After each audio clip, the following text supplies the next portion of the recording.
Datuk Seri Dr. Saidan bin Kasim. Sila. Bismillahirrahmanirrahim. Assalamualaikum warahmatullahi wabarakatuh.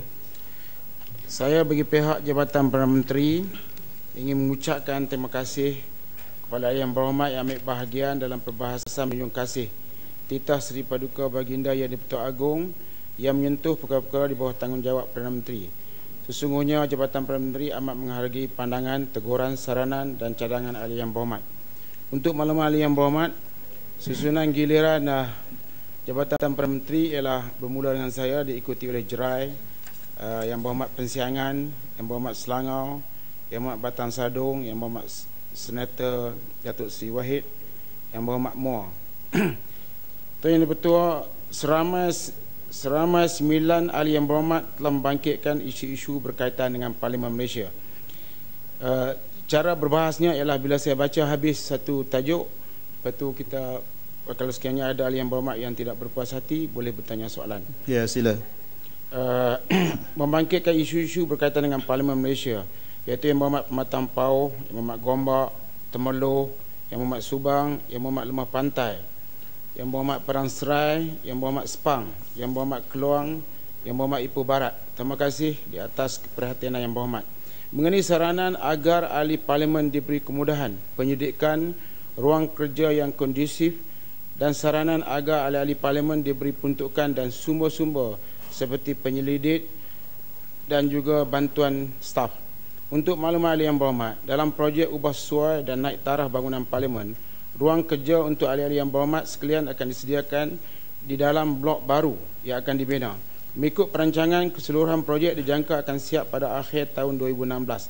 Walau bagaimanapun, Kementerian Kerja Raya akan dari masa ke semasa berusaha mengkaji supaya kaedah pembinaan dapat dilaksanakan dengan cepat dan berkesan dan memungkinkan seluruh projek dapat disiapkan lebih awal. Kesabaran ahli yang berhormat sekalian dalam menghadapi segala kesulitan amatlah dihargai. Kerajaan juga sentiasa mengkaji segala kemudahan untuk ahli-ahli parlimen, namun segala keputusan adalah teraluk kepada kemampuan kewangan kerajaan.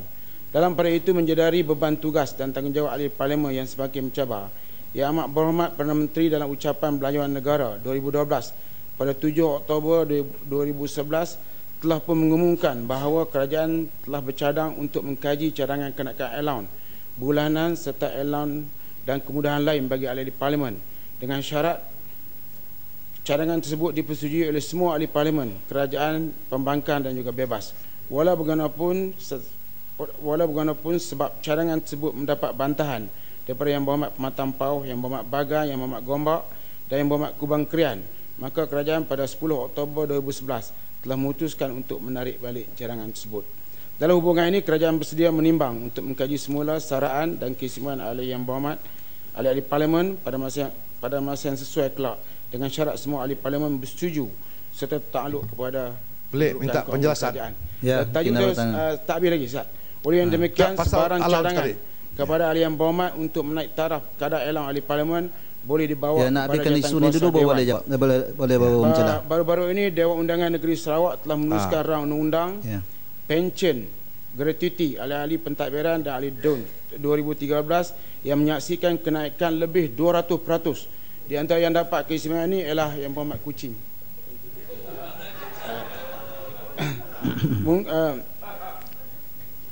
Saratok juga ada. Kinabatangan. Lepas. Ya, terima kasih Yang Berhormat.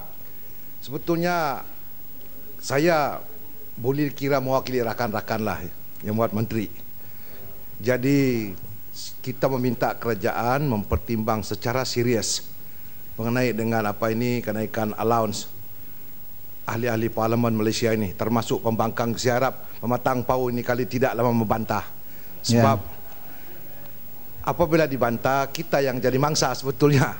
Dan rakan-rakan kita dari sini pun sebetulnya mereka pun mengharapkan sebab kita nak jadi wakil rakyat yang boleh berkualiti di kawasan. Jadi kenalah ada peruntukan yang bau sikit.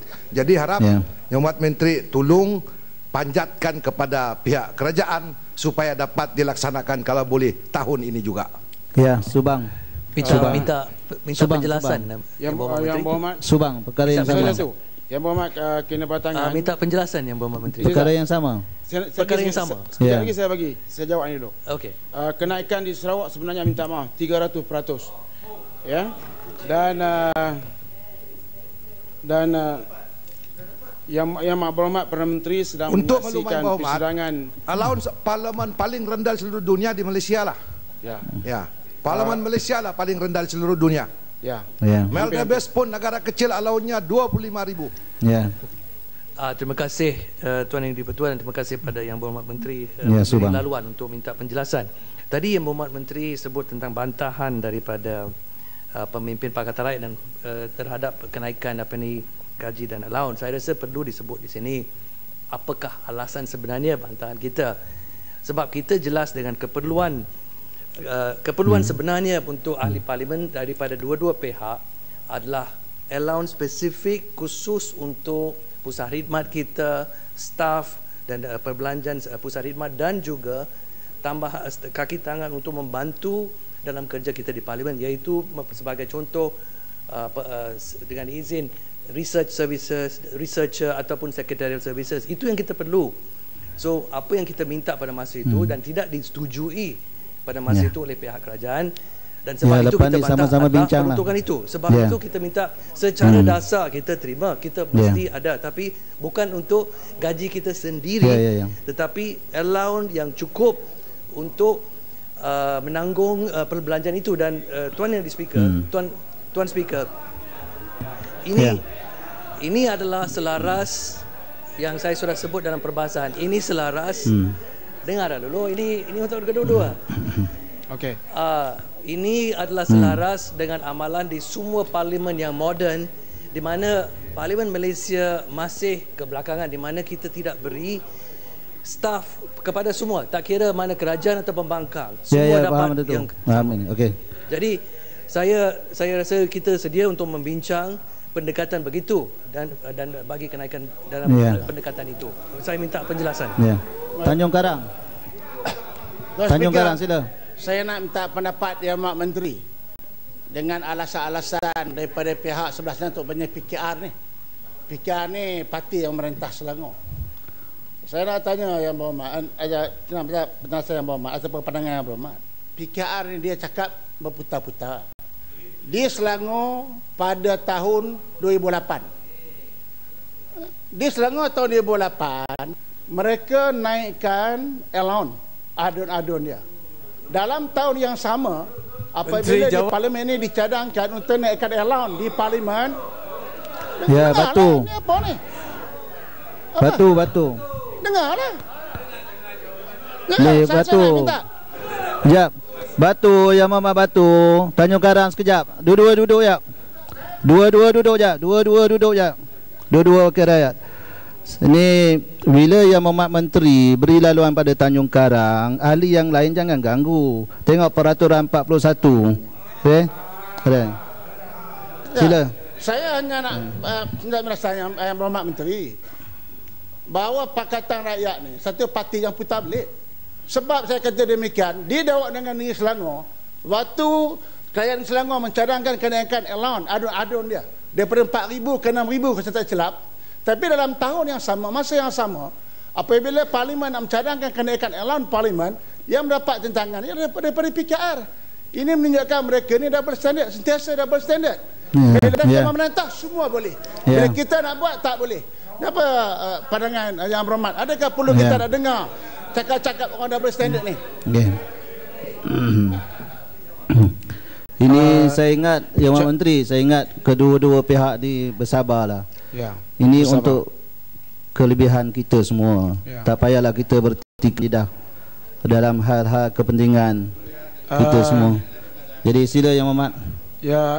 Masa tu saya tak ada di sini lagi. Tetapi pada dasarnya pemikiran bahawa kita masukkan pertimbangan pejabat, pegawai penyelidik dan sebagainya itu saya rasa boleh dipertimbangkan dalam jawatankuasa Dewan yang akan dibentuk pada 18 Julai nanti. Tidak ada masalah. Tetapi kalau boleh kali ini kita tak maulah Kuching pula akan menentang setelah mendapat keistimewaan yang lebih Kuching di Sarawak. Bandar Kuching. Bandar Kuching. Bandar Kuching Bandar Kuching menentang setelah mendapat keistimewaan di Sarawak, demikian juga Selangor. Kalau boleh kita bincang elok-elok, jadi bawa di sini. Sebab saya dulu, di zaman saya dulu, bila allowance tu diperkenalkan, tidak ada satu orang pun yang berbincang lagi, sebab benda ni diperhatikan oleh orang ramai. Kita terus menerimanya, cadangan yang telah dibawa. Malah masa itu ketua pembangkang Permatan Pau bangun. Ketua pembangkang gelang patah, masa itu dia gelang patah, dia pun sokong 100%. Sila. Telah maklumkan kepada menteri dan juga kepada Tan Sri Yang Dipertua sebelum ini bahawa anggapan bahawa saya menolak pada prinsip tidak benar. Seperti yang disebut di Tanjung Karang, kenaikan di Selangor itu jumlahnya kecil. Kenaikan dicadangkan pada peringkat awal itu untuk parlimen, ya, itu Sarawak, soal Sarawak, ya. Itu bagi saya dalam keadaan di mana isu kenaikan gaji pekerja itu meluas.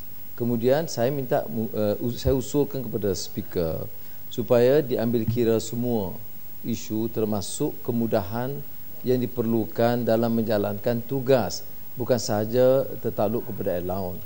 Jadi saya tidak nafikan keperluan kita meningkatkan pada prinsipnya. Sebab itu saya telah sampai kepada menteri, dan dengan takluk dengan syarat kita teliti semula cadangan awal supaya memenuhi keperluan yang agak mensabah dan kenaikan tidak dianggap mendadak oleh rakyat. Saya tidak ada permasalahan hal itu. Terima kasih. Yeah. Kita ingin dapat persetujuan terbuka daripada Yang Berhormat Ketua Pembangkang. Jadi sekarang ni kita nak bincang detail dia. Saya tidak ada masalah. Terima kasih. Yang Berhormat Ketua Pembangkang setuju untuk kesian kat Tanjung Karang tu. Pokok senang. Okey. Mengenai cadangan agar pegawai penyidik. Ya, salam dulu, salam. Yang Berhormat Menteri. Karang aku bapa semua. Yang Berhormat Menteri. Pada masa sekarang, kerajaan telah menyediakan perkhidmatan 5 orang pegawai penyidik bagi membantu oleh Yang Berhormat sekalian. Kerajaan mengambil maklum akan cadangan seperti yang telah disebutkan oleh Yang Berhormat Ketua Pembangkang tadi. Mengenai cadangan agar klinik parlimen dipindah semula ke tempat asalnya, saya kena jawab benda ini sebab permintaan ramai daripada ahli-ahli parlimen supaya klinik ini dipindahkan. Seperti mana yang telah kita sebutkan bahawa bangunan blok utama akan ditutup mulai awal tahun hadapan, baik kerja baik pulih dan naik taraf. Pihak pengurusan parlimen telah pun menyediakan sebuah klinik yang memang diakui lebih kecil berbanding dengan klinik sedia ada, tetapi adalah lebih praktikal kerana terletak di bersebelahan dengan Dewan Persidangan. Pengurusan parlimen memberi jaminan bahawa bila semua kerja ubah suai dan naik taraf selesai, klinik parlimen akan beroperasi semula di lokasi asalnya. Mengenai cadangan agar urusan Dewan berkaitan pembangkang didahulukan seperti mana yang telah diamalkan pada tahun 1950-an dan sebelumnya. Untuk maklumat Yang Berhormat, Peraturan Mesyuarat 15/1 menetapkan bahawa urusan kerajaan didahulukan daripada urusan yang lain. Sebarang pindaan berkenaan peraturan ini boleh dikemukakan kepada Jawatankuasa Peraturan Mesyuarat. Mengenai cadangan agar Jawatankuasa pilihan parlimen diperluaskan, termasuk penubuhan second chamber dengan izin demi untuk memantapkan institusi parlimen. Untuk makluman Yang Berhormat, penubuhan satu jawatankuasa pilihan adalah berdasarkan kepada keperluan dan kehendak semasa. Ini memberikan peluang kepada Yang Berhormat membincangkan satu isu yang dirojokkan kepada jawatankuasa berkenaan dengan lebih teliti. Kerajaan memandang serius berkenaan perkara ini kerana parlimen merupakan institusi yang membolehkan segala permasalahan rakyat dapat dikemukakan. Namun demikian, sebarang keputusan untuk menubuhkannya memerlukan perancangan yang teliti agar ia dapat berjalan dengan lancar. Ya, Subang bangun. Subang dan Lembah Pantai. Syalam tadi dia bangun tadi. Salam dijemput balik. Saya lepas Syalam boleh? Saya bangun tadi pasal isu kenaikan gaji. Isu lain. Okey, Lembah Pantai. Tapi saya nak jelaskan sajalah kerana apa yang telah berlaku di Selangor kenaikan gaji ahli-ahli Dewan Undangan Negeri ialah setelah ianya meluluskan bajet yang balance, bukan defisit bajet, dan telah menambahkan simpanan di dalam kerajaan negeri setelah mereka menunaikan tanggungjawab mereka dengan menguruskan kewangan negeri Selangor dengan baik, maka dinaikkan gaji mereka. Dan atas sebab itu, atas sebab yang sama, permohonan untuk nak naikkan gaji ahli parlimen telah kita pertikaikan. Kerana pada ketika itu, seperti mana pada tahun-tahun yang selepasnya, bajet yang diluluskan oleh Kerajaan Barisan Nasional di peringkat parlimen adalah bajet defisit. Okey. Ya, Yang Berhormat. Hanya penjelasan pada tanggungjawab yang tak hadir pada masa itu kot. Ini sebenarnya Yang Berhormat, sebenarnya yang memberikan penjelasan Yang Berhormat Menteri, bukan kita. Jadi kita minta penjelasan. Sila. Ya. Subang. Terima kasih kepada Tuan Speaker dan Yang Berhormat. Shah Alam kena bersabar sikit. Ya. Yang Berhormat Menteri sebut, saya ucap terima kasih atas penjelasan atau jawapan tadi tentang cadangan tentang penubuhan jawatan kuasa pilihan. Tetapi saya nampak jawapan itu tidak, saya bangkit ini dalam perbahasan saya beberapa hari lalu. Cadangan saya sebenarnya ialah untuk menubuhkan jawatan kuasa pilihan yang kekal dengan izin standing select committees, bukan sahaja untuk isu ke isu ad hoc committees.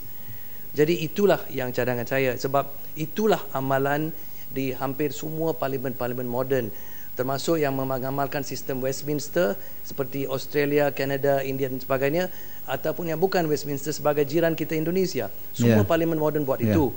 So sebab itu sehingga Subang kita ringkaskan kerana kita kedua belah pihak setuju jawatan kuasa akan dibentuk untuk mengkaji. Cadangan saya adalah kita tubuhkan kita kemukakan dalam cadangan jawatan kuasa untuk mengkaji ini dan kalau boleh itu disetujui. Yang Berhormat, berkaitan sikit berkaitan. Yang Berhormat, berkaitan dengan ni bab TPP, berkaitan laluan fokus. Berkaitan dengan apa yang disebut oleh Subang. Padang Serai ke Lembah Pantai? Lembah Pantai. Lembah Pantai. Sila. Terima kasih Yang Berhormat. Terima kasih Tuan Speaker. Saya rujuk kepada permohonan saya khusus untuk isu TPP, Trans-Pacific Partnership Agreement, yang dipersetujui oleh Yang Berhormat Menteri. Dikatakan Pakatan Rakyat dan juga Barisan Nasional punyai pendirian yang sama, kebimbangan yang sama berkait dengan TPP. Jadi permohonan saya supaya diwujudkan satu jawatan kuasa parlimen khas membincangkan TPP yang akan menyaksikan pusingan ke-18 rundingan di Kota Kinabalu akhir minggu ini. Yang saya dapat makluman daripada Yang Berhormat Jasin dan juga Johor Bahru adalah satu caucus akan dibentuk. Saya minta Yang Berhormat Menteri kalau boleh timbang semula. Kenapa? Kalau kita adakan caucus, tak perlu laporan dikemukakan kepada parlimen, satu. Keduanya, caucus tak punyai kuasa untuk memanggil pakar, kementerian, MITI dan sebagainya untuk memperincikan dan membincang sesuatu yang sepenting ini. Sepenting TPP. Ini akan melibatkan Malaysia dengan banyak permasalahan kemudian kalau tidak kita kemukakan bahan-bahan atau maklum balas dalam pendirian berkait dengan perjanjian. Saya mohon Yang Berhormat Menteri tolonglah wujudkan dari segi ini. Isu baru ni. Tak cukup caucus, tak isu baru. Saya bangkitkan sebenarnya. Belum dinyatakan lagi oleh Menteri. Yang Berhormat. Tapi berhubung dengan Lembah Pantai berkaitan. Saya rasa yang terbaiknya kita bincang dalam select committee jawatan kuasa pilihan yang kita akan bentuk pada 18 Julai nanti. Tetapi berhubung dengan permohonan tersebut, saya dah bincang dengan Johor Bahru dan Johor Bahru pun telah ada keputusan. Biarlah keputusan tu Johor Bahru sampaikan kepada Lembah Pantai. Sebab apa? Dia sebab sewajarnya kita kena rujuk kepada select committee. Tetapi kalau sekiranya ahli parlimen sendiri nak pergi kepada satu tempat, pada pandangan kebanyakan orang bahawa menteri parlimen itu boleh mengeluarkan sesuatu surat untuk membolehkan mereka berbincang tajuk yang khusus tentang parlimen di mana-mana tempat. Terima kasih. Saya nak rujuk balik kepada kenyataan Yang Berhormat bahawa urusan kerajaan mempunyai keutamaan menurut peraturan 15/1. Sebenarnya Yang Berhormat Menteri, itu yang kita minta, supaya 15/1 itu dipinda, supaya memberi keutamaan kepada urusan pembangkang pada beberapa hari seperti dipraktikkan di Westminster. Tak faham. Seperti dipraktikkan di Westminster, Yang Berhormat Menteri, 20 hari pembangkang diberi, 20 opposition days. Di sini langsung tidak ada. Ini bermakna bahawa tidak ada peluang untuk dewan ini menjadi satu dewan di mana tindakan dan polisi kerajaan boleh dibincang secara menyeluruh kerana tidak ada hari pembangkang. Saya juga ingin menambah sedikit bahawa tujuan Dewan Rakyat bukan sahaja untuk menggubal undang-undang, tetapi untuk bertindak sebagai satu dewan di mana polisi dan tindakan kerajaan saya setuju, boleh mulakan dulu Dewan secara Negeri penuhnya. Selangor. No, tolong duduk, saya belum habis. Tolong duduk, saya belum habis. Tolong duduk. Dan Pulau Pinang, mulakan di Pulau Pinang dengan Selangor. Tolong duduk. Kalau sudah duduk. mula, kita Peraturan ikut. mesyuarat, duduk. Faham? Peraturan mesyuarat, duduk. Mulakan Duduk. dengan Selangor. Saya belum habis, duduk. Kalau tidak, Tuan Speaker, saya ingat saya mau panggil doktor masuk dalam ini, suruh periksa darah yang berhormat ni. Saya tengok ada terbalik sikit darah dia. Itu yang saya sebut, yang berhormat nanti. Hari pembangkang, kalau ada rancangan untuk membuat hari pembangkang seperti di Westminster 20 hari. Terima kasih. Okay. Ya. Nampaknya kita masih bertenaga. Ya. Saya sengaja biarkan.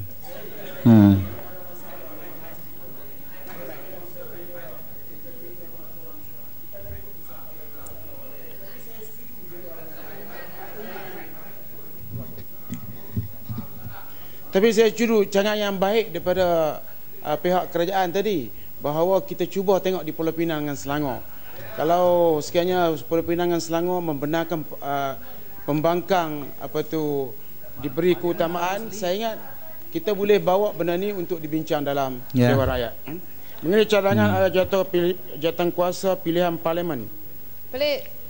Mengenai cadangan supaya perbahasan dilanjutkan untuk memberi peluang kepada ahli parlimen pembangkang mengemukakan dan membahaskan rancangan undang-undang persendirian dan usul-usul termasuk usul di bawah Peraturan Mesyuarat 18.1. Untuk makluman yang berhormat, masa persidangan adalah seperti yang diperuntukkan oleh Peraturan Mesyuarat 12. Sebarang pindaan berkenaan dengan peraturan ini boleh dikemukakan kepada jawatan kuasa peraturan mesyuarat. No problem, si putih. Nak tanya? Okay. Ya, sila. Terima kasih Yang Berhormat. Seorang duta luar negara cakap dengan saya. Dia kata bagi dia bila ada ahli parlimen atau congressman daripada negara dia datang untuk menziarahi parlimen, dia kata dia selalu menghadapi masalah untuk mengaturkan siapakah ahli parlimen yang patut jumpa ahli parlimen daripada luar negara atau negara ini. Dia kata di parlimen mereka ada jawatan kuasa, Committee on Education, Committee on Foreign Affairs dan sebagainya. Jadi adalah lebih senang bagi dia untuk mengaturkan ahli parlimen dari luar negara itu di bawah komiti yang berlainan itu untuk jumpa dengan ahli parlimen di jawatan kuasa khas seperti ini, jenis ini di parlimen kita. Dan dia menghadapi masalah. Jadi saya nak bagi satu cadangan. Mungkin tiba lamanya bagi kita untuk tubuhkan ke semua jawatan kuasa ini, jawatan kuasa pendidikan ke, luar negara ke atau lain ke, supaya kita boleh memberi peluang kepada ahli parlimen kita ini menyertai dalam proses membuat keputusan ataupun dasar negara. Ini satu cadangan bagi Yang Berhormat. Kedua ialah, saya nak juga tanya Yang Berhormat, kita semua ni telah pun merengkuk di Dewan ni dah 2 tahun lah. Ini tempat sepatutnya main badminton dah dulu. Jadi sekarang jadi satu dewan. Dah 2 tahun kita berada di sini dan kita nampak di sebelah sana yang bangunan yang asal itu, apa yang berlaku dekat sana. Sudah 2 tahun baru bumbung dinaikkan sahaja dan bila kita boleh pindah balik. Saya rasa kita agak tidak begitu baiklah bagi parlimen kita bila kita ada dignitary pelawat head of state dari luar negara datang ke parlimen. Mereka masuk uni parlimen yang paling kecil di seluruh dunia. Bukan gaji yang paling rendah. Jadi saya rasa kalau kita lihat pemaju luar, 2 tahun cukup bagi mereka untuk menaikkan satu kondominium. Tapi apa yang berlaku dengan kontraktor kita ini? Okay. Yang berhormat, sesuai dengan gaji lah. Saya nak fasa 1A, baik pulih dan naik taraf bangunan Parlimen Malaysia, Dewan Serbaguna untuk dijadikan Dewan Negara dan Dewan Rakyat. Ini dah siap dah. Yang ini dah siap, dua siap. Kemudian fasa 2A, baik pulih panel fasad dan bumbung pinnacle, blok utama dan blok menara. Ini akan siap dalam bulan lebih kurang September ataupun Oktober nanti. Pasal 2B. Jadi Yang Berhormat, apabila sudah siap bermakna kita boleh pindah ke Dewan yang baru? Ataupun bila agaknya kita pindah? Betul, saya setuju dengan si Putih. Okey. Bagus. Okey. Mesti kalau boleh kontraktor tu dikerahkan siang malam untuk membina apa ini, menyiapkan bangunan ini. Tuan Speaker, sebab ini bangunan penting menentukan dasar yang berbeza untuk kinabatangan. Okey. Dalam perkara ini saya setuju sama dia. Lain perkara saya tidak setuju. Okey. Ini Yang Berhormat Menteri, saya nasihatkan sama ada BN sebelah kanan saya, sebelah kiri saya ikutlah peraturan mesyuarat. Nanti saya dianggap berbeza-beza. Terima kasih. Okey, fasa 2B baik pulih dan naik taraf blok utama serta kerja-kerja berkaitan. Anggaran kos 148 juta. Hak yang ni kita akan mulakan pembinaan pada bulan Oktober nanti. Fasa 2C baik pulih blok menara. Hak ini menara yang Ketua Pembangkang dari sana, saya pun dari sana. Hak ini akan siap dalam 2016. Ini program dia 2016. Jadi nak pilihan raya pula baru siap. Fasa 4 pembinaan blok baru ahli parlimen dan pentadbiran. Termasuklah kinabatangan si Putih. Pentadbiran dengan 550 tempat, dengan 550 tempat letak kenderaan. Anggaran kos 248 juta. Ini bangunan sebelah ni, bangunan 4 tingkat di atas dan 2 tingkat di bawah untuk parking. Jadi kalau ikut program ni, semua kita akan disiapkan pada akhir 2015 dan kalau menara pula akan akhir pada 2016. Jadi permintaan saya kepada Menteri JKR dan dia akan timbangkan supaya kita awalkan boleh, tapi dia akan melibatkan kos. Jadi kalau dia melibatkan kos, jadi parlimen ni kena ambil maklum bahawa kalau dia melibatkan kos, kita kena terima hakikat bahawa kalau kita nak awal kita kena dia libatkan kos. Kita boleh kerja 24 jam, tidak ada masalah, tetapi kontraktor sudah pasti akan mengenakan cas-cas tentu. Pre-Q telah pun dipanggil untuk bangunan blok fasa 2B, tetapi fasa ini tender belum dipanggil lagi. Tender akan dipanggil mungkin dalam bulan Oktober atau November nanti.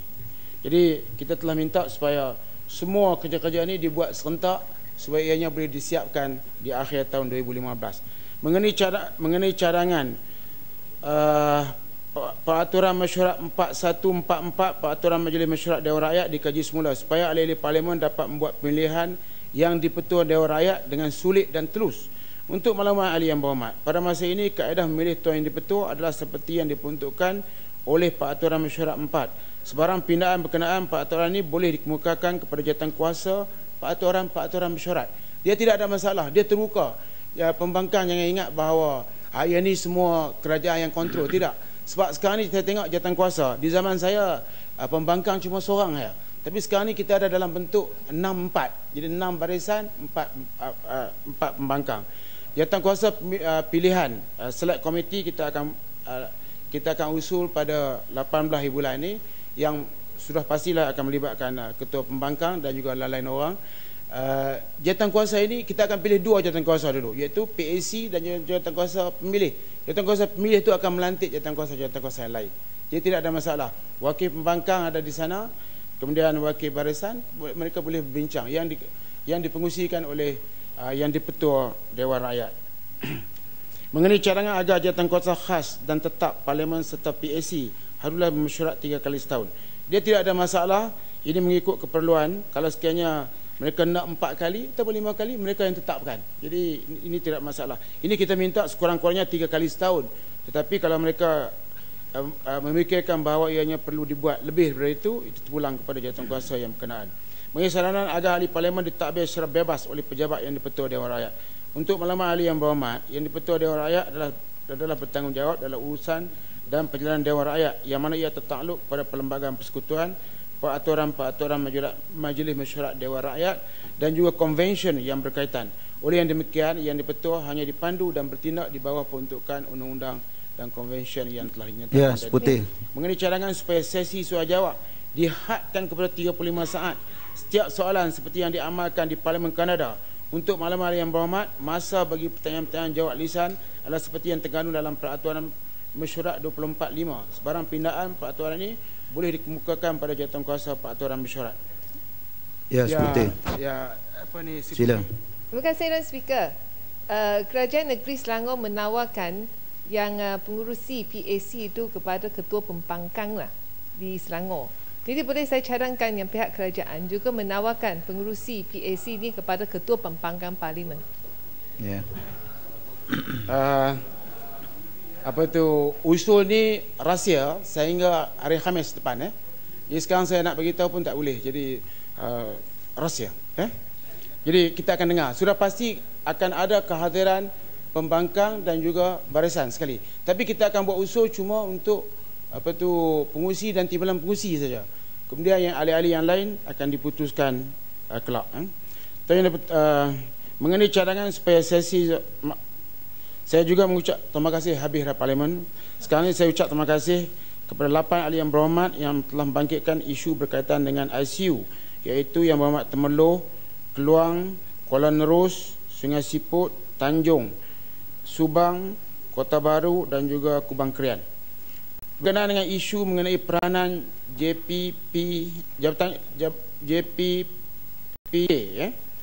Jabatan Pembangunan Persekutuan Kelantan. Untuk malam yang berhormat, fungsi Jabatan Pembangunan Persekutuan JPP Kelantan adalah bersama dengan fungsi Pejabat Kemajuan Negeri. Fungsi-fungsi dan peranan JPP dan Pejabat Kemajuan Negeri adalah seperti yang telah disebut, yang telah tuan-tuan sedia maklum, yang dimaklumkan dari masa ke semasa. Kita dan kita rasa tidak perlu untuk kita menukarkan memansuhkan JPP kerana dia berfungsi seperti Pejabat Kemajuan Negeri di negeri-negeri yang lain. Cuma nama berlainan tapi tugasnya sama seperti negeri yang lain. Sesungguhnya mengenai isu peruntukan ahli parlimen untuk membangunkan kawasan parlimennya, untuk makluman ahli yang berhormat, peruntukan khas yang Perdana Menteri disediakan bagi semua kawasan parlimen di seluruh negara. Peruntukan ini tidak diserahkan kepada ahli parlimen dan diuruskan oleh Jabatan Pembangunan Persekutuan atau Pejabat Pembangunan Negeri mengikut struktur sedia ada melalui penyelarasan dengan pemimpin tempatan. Sekarang ini ada yang berhormat bertanya apakah borang yang mereka isi. Saya ingat borang yang besar ialah borang yang amat berhormat Perdana Menteri, timbalan Perdana Menteri ataupun menteri-menteri yang berkaitan ataupun menteri parlimen. Ya, Subang. Terima kasih Tuan Speaker dan kepada Menteri. Ini berkaitan dengan peruntukan kepada kawasan parlimen yang disebut oleh Yang Berhormat Menteri. Fahaman saya dan saya rela dibetulkan kalau salah, untuk Barisan Nasional ada sistem untuk melantik penyelaras parlimen, dan di kawasan Subang pun dilantik seorang untuk memainkan peranan itu dalam jawatan itu. Dan semua keputusan berkaitan dengan perbelanjaan peruntukan ini kepada kawasan parlimen dibuat oleh penyelaras tersebut. Jadi kalau itu betul, itu bermaksud ahli parlimen yang dipilih oleh rakyat untuk kawasan itu, khususnya daripada Pakatan Rakyat, tidak dapat apa-apa manfaat, tidak dapat membuat keputusan tentang perbelanjaan peruntukan itu. Dan inilah yang tidak adil. Jadi kita sudah cadang, iaitu peruntukan itu memang mesti diberi sama rata kepada semua, dan keputusan tentang cara perbelanjaan itu dibuat oleh ahli parlimen, baik daripada kerajaan ataupun pembangkang yang dipilih oleh rakyat di kawasan itu. Inilah prinsip yang diamalkan di negara-negara lain yang betul-betul adil, melakukan yang adil kepada semua wakil rakyat. Jadi saya minta penjelasan daripada Yang Berhormat Menteri sama ada kerajaan sedia untuk melakukan itu, dan saya yakin kerajaan di negeri Pakatan Rakyat pun sanggup memberi aku janji kita melakukan yang sama. Tapi kita tunggu apakah pendirian daripada Barisan Nasional dulu. Minta penjelasan. Boleh satu isu yang sama. Ya, Tuan Speaker, isu yang sama. Isu-isu yang sama. Tuan yang dibetul. Isu-isu yang sama. Isu yang sama. Ya. Okey, sorry. Tadi Subang ni daripada Selangor. Dia kata tengok dalam dunia. Saya ingat Subang pergi balik cek ada kat Selangor. Selangor pun dia juga pakai penyelaras. Penyelaras permatang, dia punya peruntukan lebih banyak daripada adun permatang.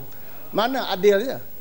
Jadi itu sebab saya kata Subang, Selangor, jangan tengok dunia lah. You tengok, you balik-balik negeri Selangor.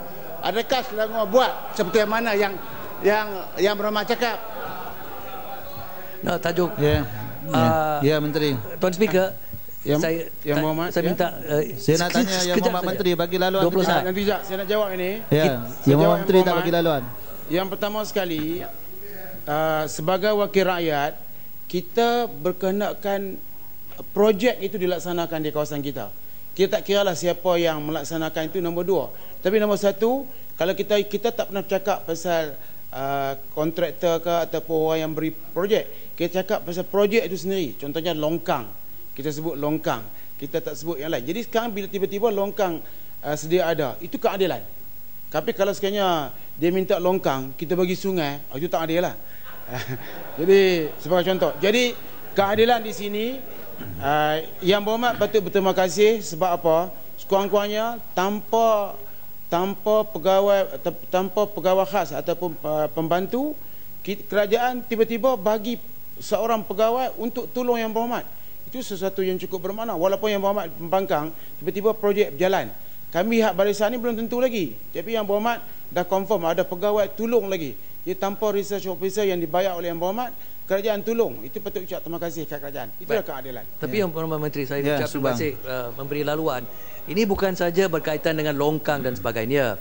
Peruntukan ini kita tahu ini digunakan untuk banyak program kemasyarakatan, susulan daripada mengikut permintaan daripada Persatuan Penduduk, Jabatan Kuasa Kampung dan macam-macam badan-badan yang akan datang untuk meminta bantuan itu.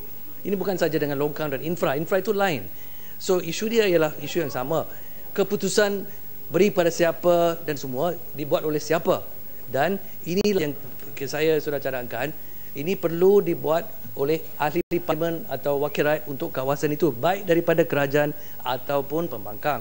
Dan kita sedia, kerajaan negeri dia untuk mengamalkan, tapi kita minta pengesahan daripada pihak kerajaan sama ada kerajaan kali ini sanggup melakukan apa yang adil, iaitu bagi peruntukan itu kepada wakil rakyat dan bagi kuasa untuk menentukan macam mana peruntukan itu dibelanja. Itu yang permintaan kita. Subang. Saya terima kasih Tuan Dideputua. Seperti saya juga menjawab Tanjung Karang tadi. Yang pertama sekali, sebab ini kena dijelaskan yang pertama sekali, kalau sekiranya kerajaan negeri pembangkang nak bagi sama di antara wakil-wakil rakyatnya, kita mengalu-ngalukan. Itu satu benda yang cukup seronok kita tengok. Tetapi apa yang berlaku di Tanjung Karang telah sebut bahawa hanya pembangkang saja yang membelanjakan wang peruntukan masing-masing. Tetapi kita kena ingat, wang yang dibelanjakan itu tidak menjaminkan undi. Itu sebab baru-baru ni saya terkejut melihat bagaimana kehadiran pembangkang yang begitu ramai, padahal semua program dibuat oleh kerajaan. Kita bagi ibu tunggal, katalah kita bagi duit kepada, kita bagi buat program ibu tunggal. Tapi ibu tunggal, saya tak sebut duit ni bahasa polis sikit sebab saya kena sesuaikan diri saya dengan bahasa sini. Program kita semua bagi, projek kita bagi, uni kita tak dapat. Yang Berhormat patut terima kasih itu. Sebab apa? Yang Berhormat berjaya mengubah persepsi rakyat bahawa yang orang yang tolong tu tak perlu ucap terima kasih. Jadi tiba-tiba Yang Berhormat yang tak buat kerja kami dapat undi.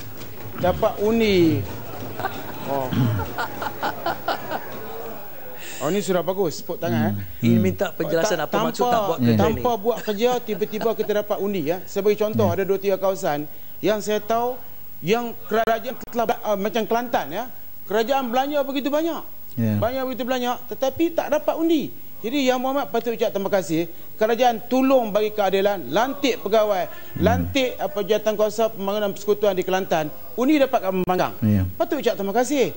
Jadi kalau sekiranya sistem ini diubah, mungkin pembangkang terdapat undi. Jadi pembangkang dapat undi kerana orang mengundi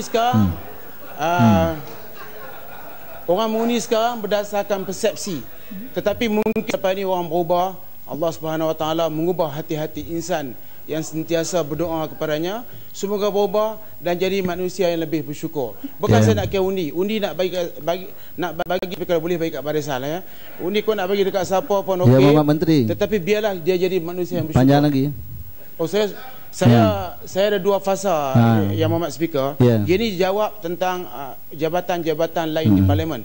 Tapi maaf, jabatan-jabatan lain di Jabatan Perdana Menteri. Tetapi benar yang besar yang ditunggu oleh semua orang ialah kisah SPR. Hal itu masuk tajuk khas yang saya akan bawa selepas habis yang lain. Tapi saya akan pendekkan yang lain. Dan kalau sekiranya Yang Mohd Speaker nak arahkan saya supaya saya jawab bertulis, saya boleh jawab bertulis kepada persoalan-persoalan yang ditimbulkan, terutamanya mengenai APMM. Tidak boleh, ini hal penting, hal Dewan Rakyat kena jawab. Oh, kena jawab. Jadi arahan kena tangan kena ikut, kalau tidak susah ya. Sila. Ada tak? Okey, terima kasih.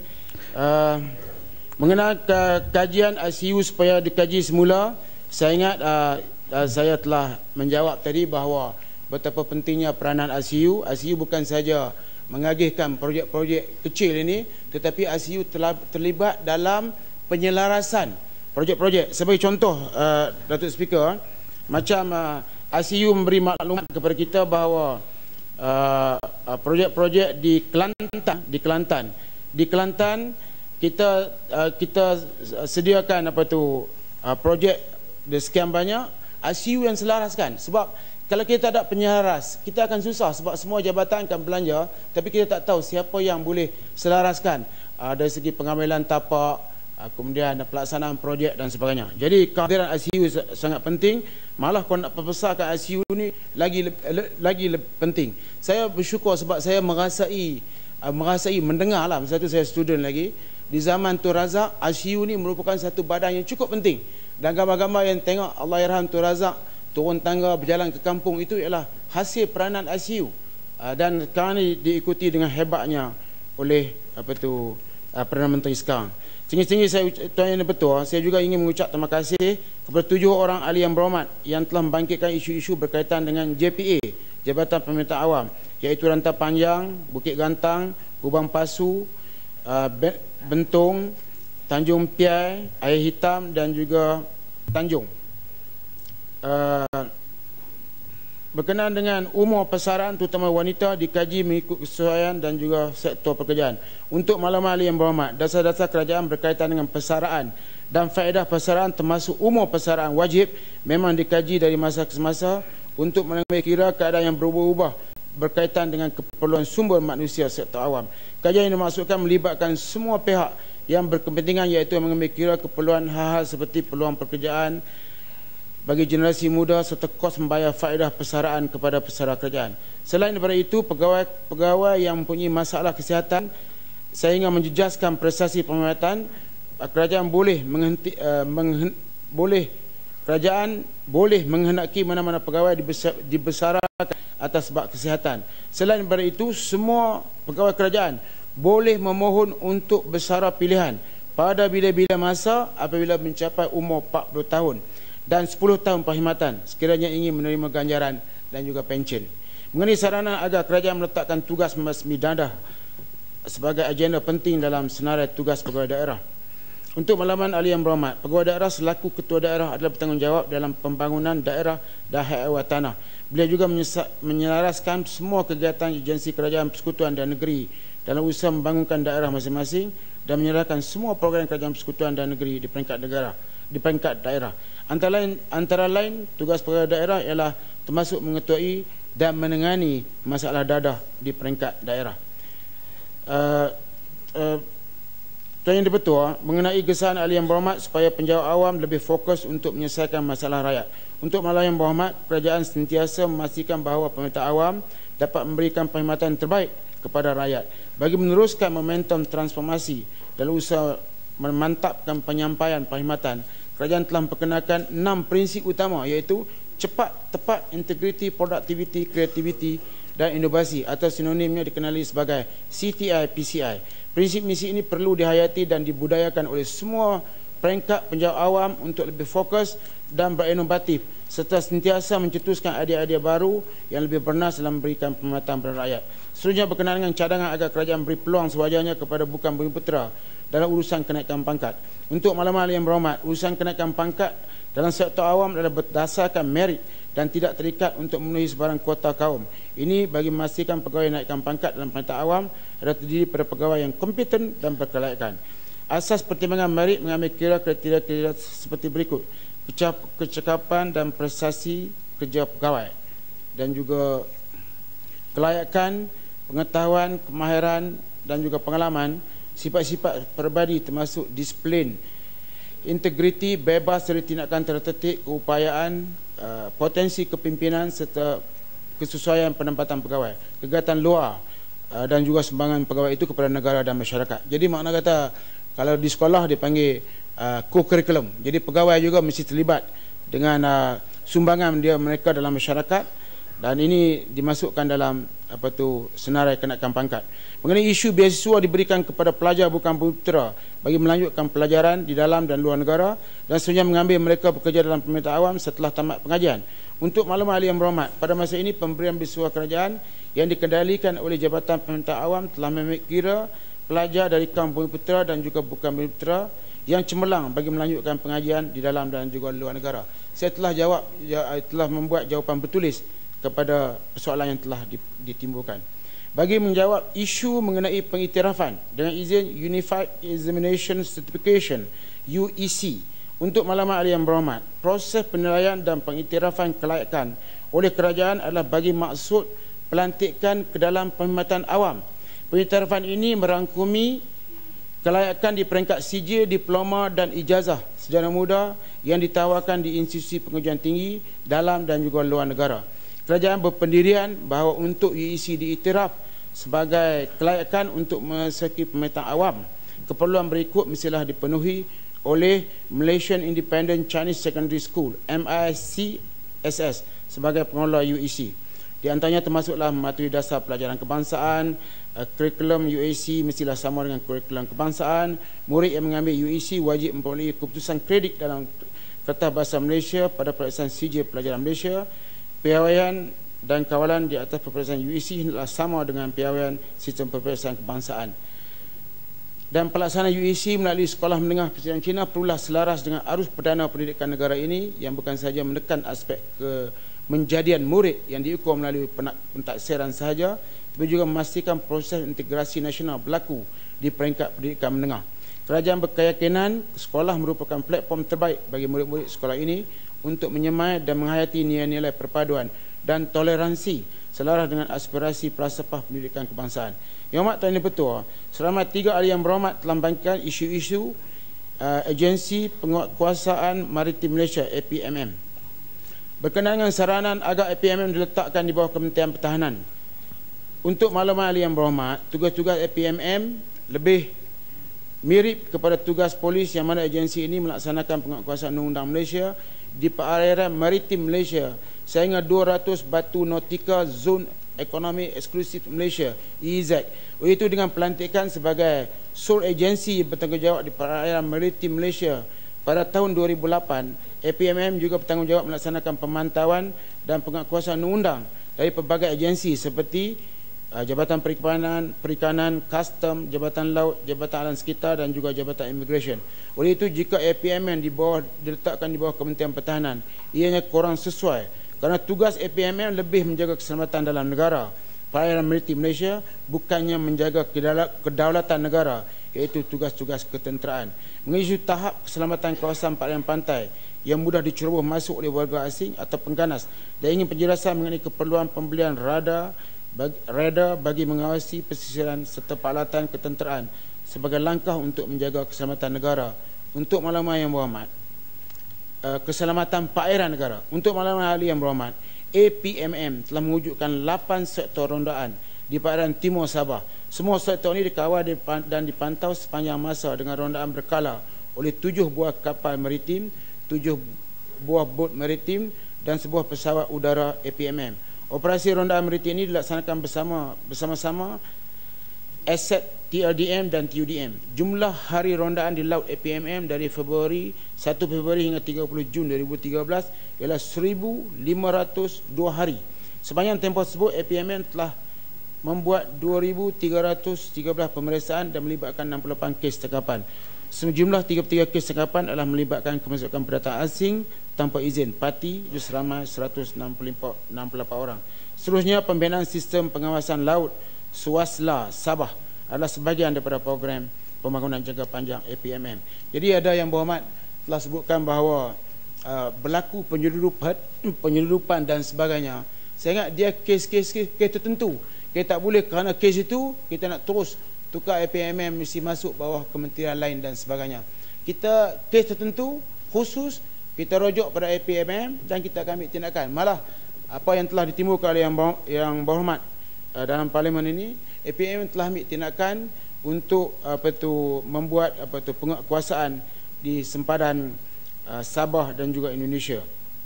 Menurut pencadangan penempatan pengkalan logistik, APMM ditempatkan di Lahad Datu dengan dilengkapi kelengkapan helikopter, bot laju dan sebagainya. Untuk maklumat ahli yang berhormat, APMM memang memerlukan tapak bagi pengkalan APMM di Lahad Datu.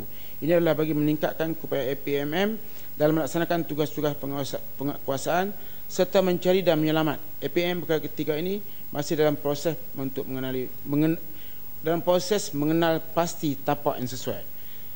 Saya mengucap terima kasih kepada 5 ahli yang berhormat yang membangkitkan isu-isu berkaitan dengan Majlis Keselamatan Negara, iaitu yang berhormat Pematang Pauh, Utatan, Ampang, Sik dan Kota Baru.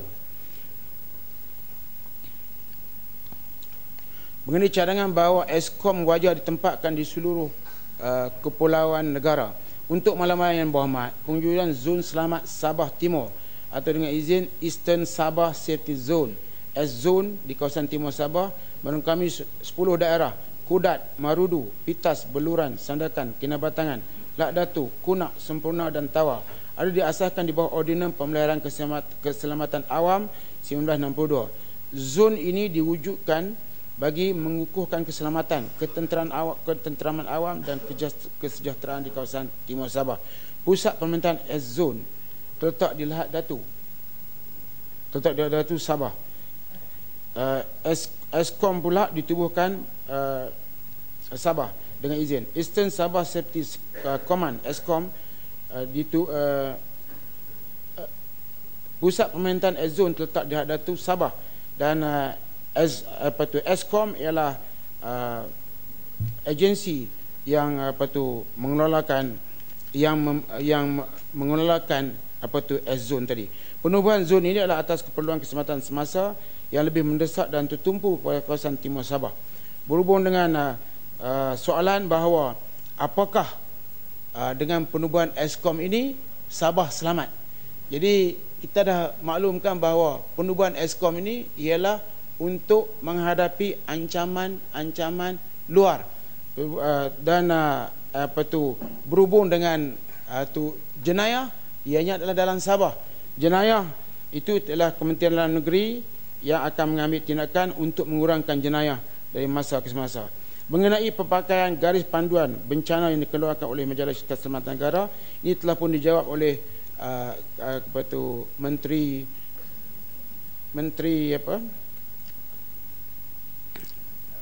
Menteri Sumber Asli dan juga Alam Sekitar. Dan kehadiran MKN dalam hal ini ialah untuk sama-sama terlibat dan juga mengisytiharkan zarurat. Sekiranya bacaan indeks pencemaran udara melebihi bacaan 500 dalam tempoh 8 jam secara berterusan, MKN akan menasihati Yang Berhormat Perdana Menteri untuk mengisytiharkan zarurat bencana jurubu. Pengisytiharan zarurat ini akan ditamatkan setelah IPU di kawasan terbabit kembali pulih. Semasa kita mengangkat sumpah dulu, kita lihat jurubu telah melanda negara ini dan juga parlimen.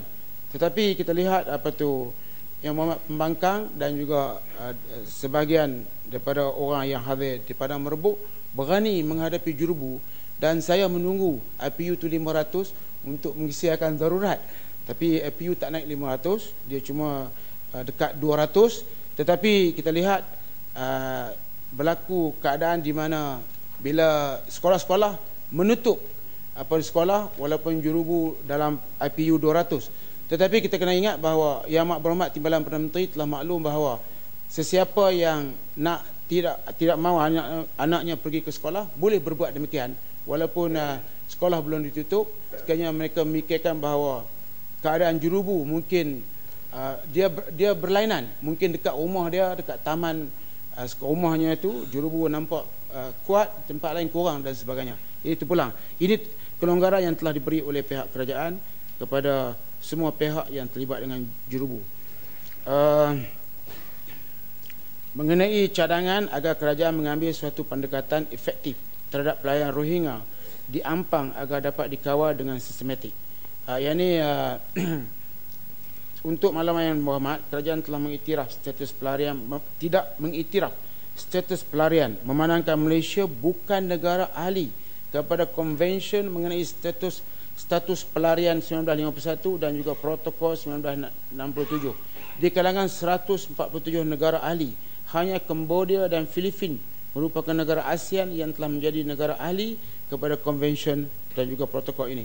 Dan kita telah mengambil tindakan yang sewajarnya untuk menyelesaikan masalah Rohingya ini, terutamanya perhatian diberikan kepada mereka yang memegang kad United Nations High Commissioner for Refugees, UNHCR.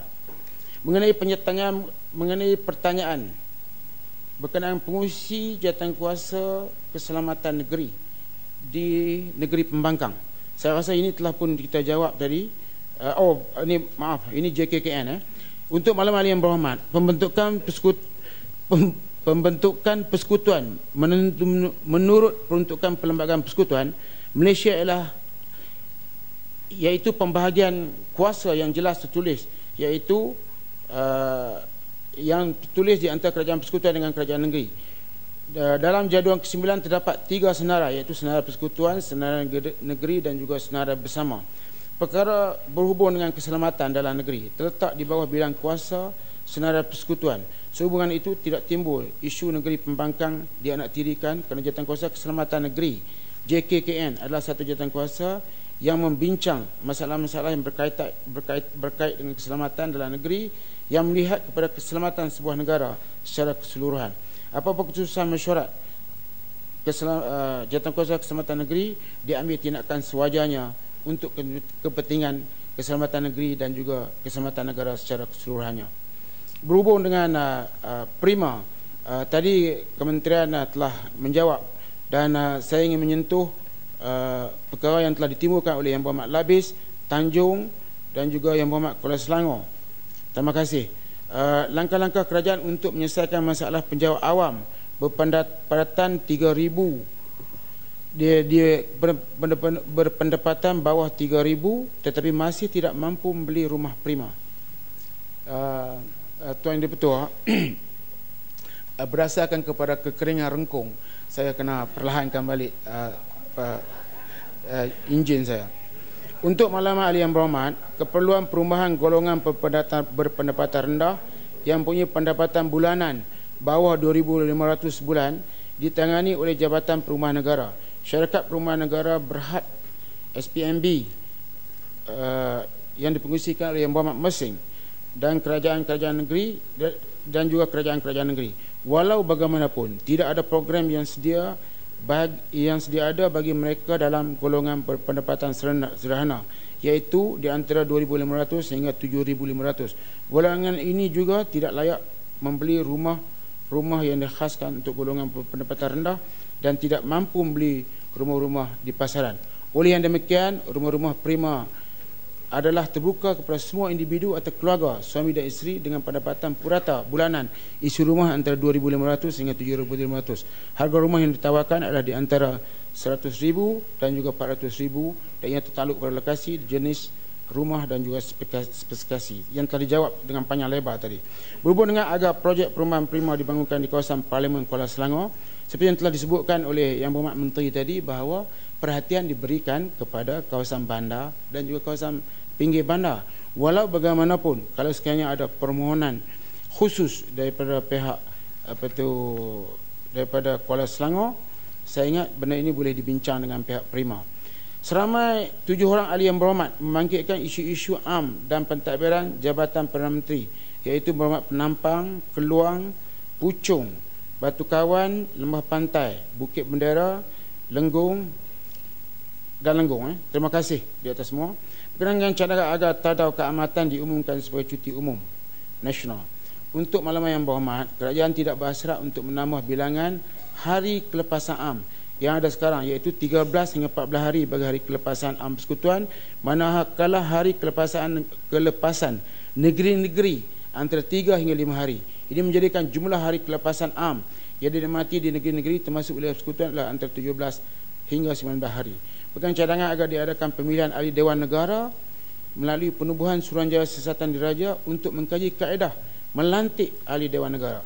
Untuk makluman yang berhormat, Seksyen 2 Akta Siasatan, Akta Suruhanjaya Siasatan 1950, Akta 119 memperuntukkan bahawa Yang di-Pertuan Agong boleh mengeluarkan sesuatu tauliah melantik Pesuruhjaya untuk menyiasat kelakuan pegawai persekutuan, perjalanan atau pengurusan mana-mana jabatan pemerintah awam atau institusi awam atau perkara lain yang setannya pada pendapat Yang di-Pertuan Agong berfaedah bagi kebajikan awam tetapi tidak melibatkan agama Islam, adat Melayu atau bagi Sabah dan Sarawak, perkara yang dinyatakan dalam butiran 10 Senarai Negeri Jadual ke-9 Perlembagaan Persekutuan.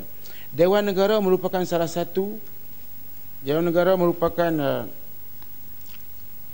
satu badan perundangan persekutuan menurut perkara 44 Perlembagaan Persekutuan. Kaedah pemilihan dan pelantikan ahli Dewan Negara bukanlah satu perkara yang memerlukan siasatan sesuatu Suruhanjaya Siasatan, kerana kaedah pemilihan dan pelantikan tersebut telah pun ditetapkan secara jelas di bawah perkara 45 Perlembagaan Persekutuan. Oleh yang demikian, apa-apa perubahan berhubung dengan keanggotaan Dewan Negara perlu dibuat melalui pindaan Perlembagaan Persekutuan. Jika perubahan melibatkan penambahan bilangan ahli Dewan Negara yang dipilih bagi setiap negeri, perubahan kaedah pemilihan ahli bagi setiap negeri kepada pemilihan melalui undi terus atau pengurangan atau pemansuhan ahli yang dilantik oleh Yang di-Pertuan Agong. Perubahan sedemikian boleh dibuat melalui suatu undang-undang yang dibuat oleh Parlimen menurut kuasa yang diberikan di bawah perkara 45/4 Perlembagaan Persekutuan.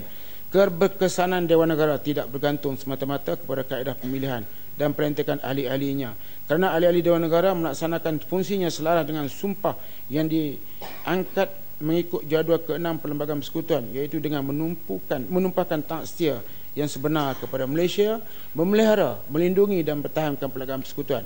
Oleh itu, dalam melaksanakan peranannya setentu kepentingan rakyat termasuk golongan minoriti dan negara serta kedaulatan undang-undang diberi keutamaan.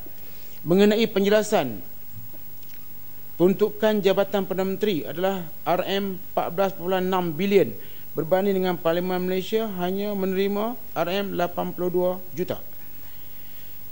Untuk maklumat yang berhormat, peruntukan Jabatan Perdana Menteri B06 meliputi peruntukan belanja mengurus yang berjumlah 5.56 bilion yang melibatkan 57 agensi di bawah JPM dan peruntukan belanja pembangunan yang berjumlah RM9.06 bilion yang melibatkan 21 agensi di bawah JPM. Manakala peruntukan Parlimen Malaysia hanya meliputi belanja mengurus RM82 juta, hanya agensi Parlimen sahaja. Mengenai isu kehadiran Yang Amat Berhormat Perdana Menteri di Parlimen untuk menjawab isu-isu yang dibangkitkan oleh beliau. Untuk makluman yang berhormat, Yang Amat Berhormat Perdana Menteri mempunyai jadual yang padat yang melibatkan mesyuarat dan perjumpaan yang telah diatur demi kepentingan negara. Selain itu, Yang Amat Berhormat Perdana Menteri juga berada di luar negara pada persidangan Parlimen sesi ini kerana mengetuai delegasi negara ke Tanzania dan juga United Kingdom. Walau bagaimanapun, sebalik kesepukan jadual Yang Amat Berhormat Perdana Menteri, beliau turut mengikuti perbahasan Parlimen dan mengambil maklum mengenai pertanyaan-pertanyaan yang dibahaskan, iaitu melalui iPad yang telah dibagi kepadanya, dan dia mengikuti dengan sepenuhnya. Jadi Yang Amat Berhormat Ketua Pangkang, dia pernah menjadi timbalan Perdana Menteri, dia pun jarang juga hadir di Parlimen, bukan selalu. Sebab masa itu saya ahli Parlimen, saya boleh mengesahkannya.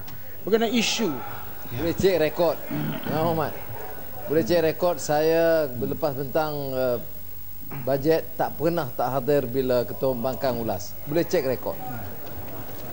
Menteri, ya, lari bakri tambah sikit dari belakang sini. Oi, jauhnya. Ya, boleh. Ada.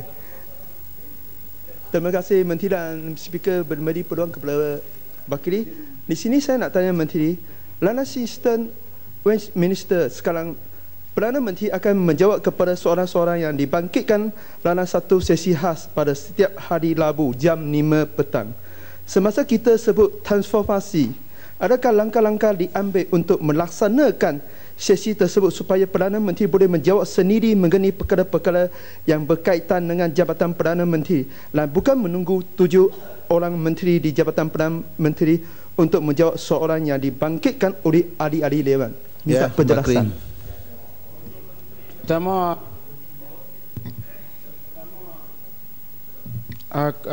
Betul Ketua Pembangkang yang pernah menjadi Timbalan Perdana Menteri, betul. Tapi bukanlah pada hari-hari pada hari-hari yang perbahasan. Ini bukan bajet ya.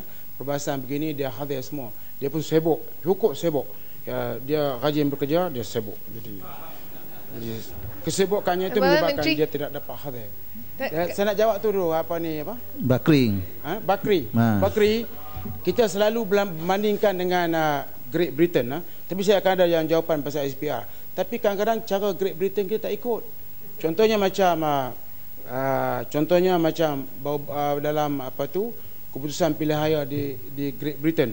Kita tak ikut. Kita di sini kita nak undi popular. Saya akan terangkan sekejap lagi bahawa undi popular tak dapat lari daripada sistem elektoral yang diamalkan di Malaysia tu. Kadang-kadang dia overlap ya. Jadi apa yang dibuat di Malaysia ni sudah yang terbaik. Siapa undi lebih dia akan memerintah dan menjadi kursi lebih dia akan memerintah. Itu tak ada pengundi dan siapa hantu. undi yang lebih di parlimen kalau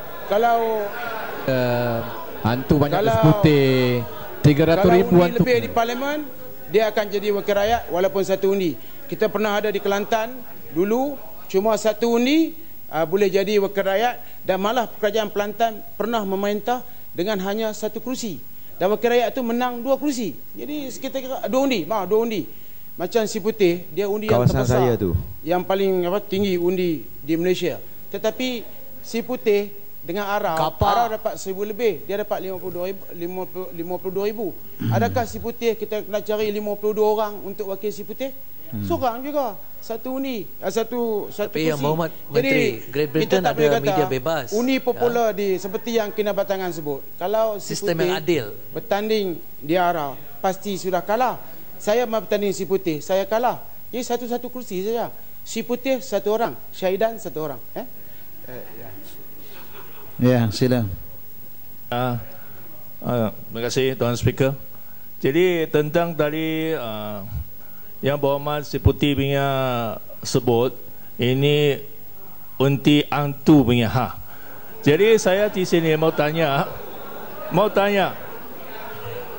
di Sabah sebab terlampau banyak ini unti hantu lah. Ini pun sudah dibukti. Ini dalam siasatan RCI yang sekarang masih langsung. Jadi saya mau tahu ada yang Berhormat juga sudah cadang mau mengutip balik semua itu IC nanti semula lagi mengisu lagi itu IC. Ini ada satu penyanyiak ini dari kerajaan ini. Ya. Yang Berhormat, sekejap lagi saya bawah SPR kita akan bincang. Saya nak habis dalam saya ingat sekejap lagi dalam 5 minit lagi habis. Saya nak beritahu Yang Berhormat, dan dalam sejarah pilihan raya kita semasa Yang Amat Berhormat Ketua Pembangkang jadi Timbalan Perdana Menteri, belum ada petition pasal undi hantu di mahkamah. Belum ada report pasal undi hantu, tidak ada. Petition baru-baru ni pun tidak ada menyebut pasal undi hantu. Undi hantu ini adalah persepsi. Hantu sendiri itu adalah persepsi. Tidak ada hantu Pak. Macam lepas pantai. Sikit boleh? Boleh Muhammad? Nak pertahankan agenda. Tak, saya nak rujuk. Ini yang Muhammad Menteri pasal pilihan raya SPR ada isu, ada tajuk khas kan? Ya. Dia ada tajuk khas. Lembah pantai kalau boleh bersabar sekejap boleh tak? Okey, ada tajuk lain. Sekejap lagi bawa tajuk SPR kita boleh bincang dengan elok. Sekarang lepas tu kita pun dah sempat makan. Jadi kita kan. Tapi kita kena ingat yang dikatakan puasa itu ialah masa puasa pun kena ikut peraturan, lepas puasa pun kena ikut peraturan. Jangan ingat bila lepas masa puasa tak boleh bising-bising, lepas puasa boleh bising. Tak boleh. Sebab lepas puasa kalau boleh kita cepatkan, sebab apa Menteri Agama pun dah mari. Kalau boleh kita janganlah tinggalkan tarawih. Saya yang sebab tarawih bukan datang tiap-tiap hari, hanya bulan puasa Speaker. Jadi kalau boleh saya akan pendekkan SPR mungkin setengah jam kalau tanpa gangguan. Saya baca habis, cukup habis syata. Sebab apa pun yang kita akan bincang nanti, biar petition biar kita tunggu petition mahkamah. Hari ini Mahkamah Kota Baru telah putuskan bahawa satu daripada petition pembangkang telah pun ditolak. Dia nak tunjukkan bahawa betapa adilnya kerajaan. Tapi itu pun dah masuk tajuk SPR tu. Oh, itulah. Ya, okey. Maaf berkenaan dengan isu rasional, apa rasionalnya yang Mak Berhormat Perdana Menteri menjadi Menteri Pembangunan Wanita, Keluarga dan Masyarakat pada 2012, di mana beliau berpendapat perkara ini adalah tidak wajar berlaku. Untuk malam yang berhormat, Yang Mak Berhormat Perdana Menteri memikul tanggungjawab sebagai Menteri Pembangunan Wanita, Keluarga dan Masyarakat pada 2012 kerana beliau mengetahui dan menyedari betapa pentingnya memperkasakan peranan wanita dan keluarga serta tidak mengambil mudah mengenainya. Jadi ini patutnya kita ucap terima kasih Perdana Menteri sendiri yang menjadi menteri. Kalau boleh semua orang nak supaya Perdana Menteri menjadi menteri di kementerian masing-masing, kami boleh jadi menteri yang kedua macam Menteri Keuangan. Kemudian mengenai cadangan supaya KPI semua menteri dibentangkan di Parlimen supaya ahli Parlimen dapat memantau janji yang belum ditepati. Untuk malam yang berhormat, kerajaan pada masa ini tidak mempunyai perancangan untuk membentangkan KPI menteri di Parlimen.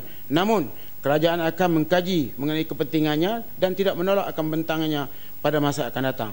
Berkenaan dengan saranan agar jabatan Perdana Menteri tidak memerlukan 8 menteri dan memadai hanya 3 menteri untuk jabatan Perdana Menteri. 3 yang arak-arak termasuk saya.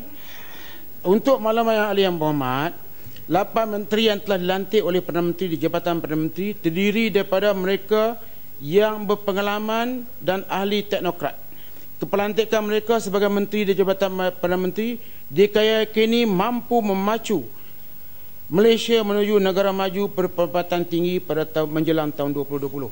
Saya mungkin angka tersilap satu tapi saya nak bagi tahu, dan kadang-kadang orang tak tahu, ketua pembangkang pun tak tahu, siapa pun tak tahu bahawa Jabatan Perdana Menteri mempunyai 87 agensi. 87 agensi. Ya, cerita.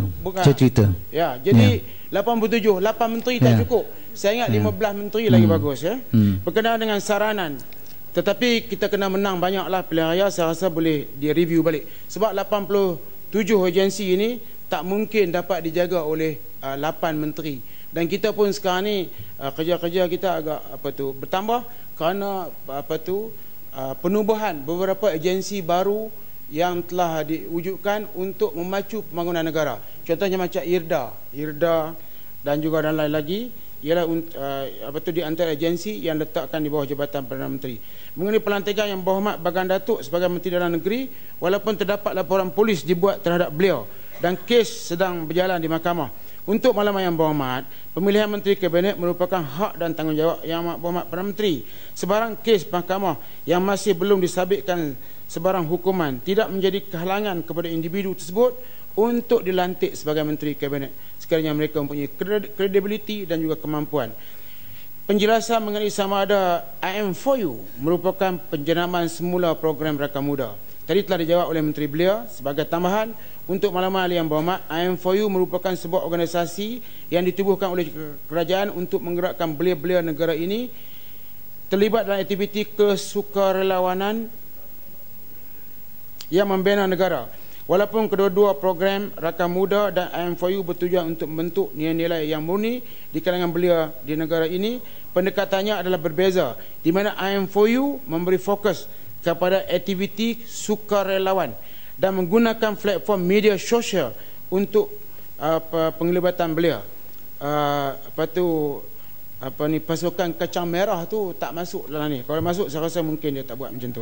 Mengenai cadangan supaya program IM4U diperluaskan kawasan luar bandar. Untuk maklumat ahli yang berhormat, program aktiviti sukarelawan IM4U telah diperluaskan ke kawasan luar bandar melalui penubuhan dengan izin IM4U Outreach Center di institusi-institusi pengajian tinggi awam dan swasta termasuk politeknik dan kolej komuniti. Outreach Center ini yang terdapat di seluruh negara telah menjalankan program dan aktiviti sukarelawan seperti khidmat komuniti di merata tempat termasuk kawasan perkampungan dan Felda. Yang berhormat, penampang mencadangkan agar proses Borneoisasi dilaksanakan ke semua jabatan persekutuan di Sabah. Ini orang Sabah, untuk malam hari yang berhormat, kerajaan sedang dan memang berusaha secara berterusan untuk memberi peluang kepada anak-anak Sabah yang berkelayakan untuk menjadi ketua jabatan di agensi persekutuan, bukan saja di Sabah, malahan juga di Putrajaya Kuala Lumpur. Pada masa ini terdapat 137 agensi persekutuan di Sabah. Sebanyak 62 daripadanya telah diketuai oleh pegawai-pegawai yang berasal dari Sabah. Antaranya ialah Naib Chancellor. Yang Bapak Menteri banyak lagi. Itulah saya ingat lagi bintang 5 minit boleh. Kita berhenti rehat dulu ya. Kita sambung 7.15. Ahli-ahli yang berhormat, saya ingin memaklumkan bahawa Dewan akan ditempuhkan pada jam 7.15 malam sehingga pukul 8.30 malam bagi membolehkan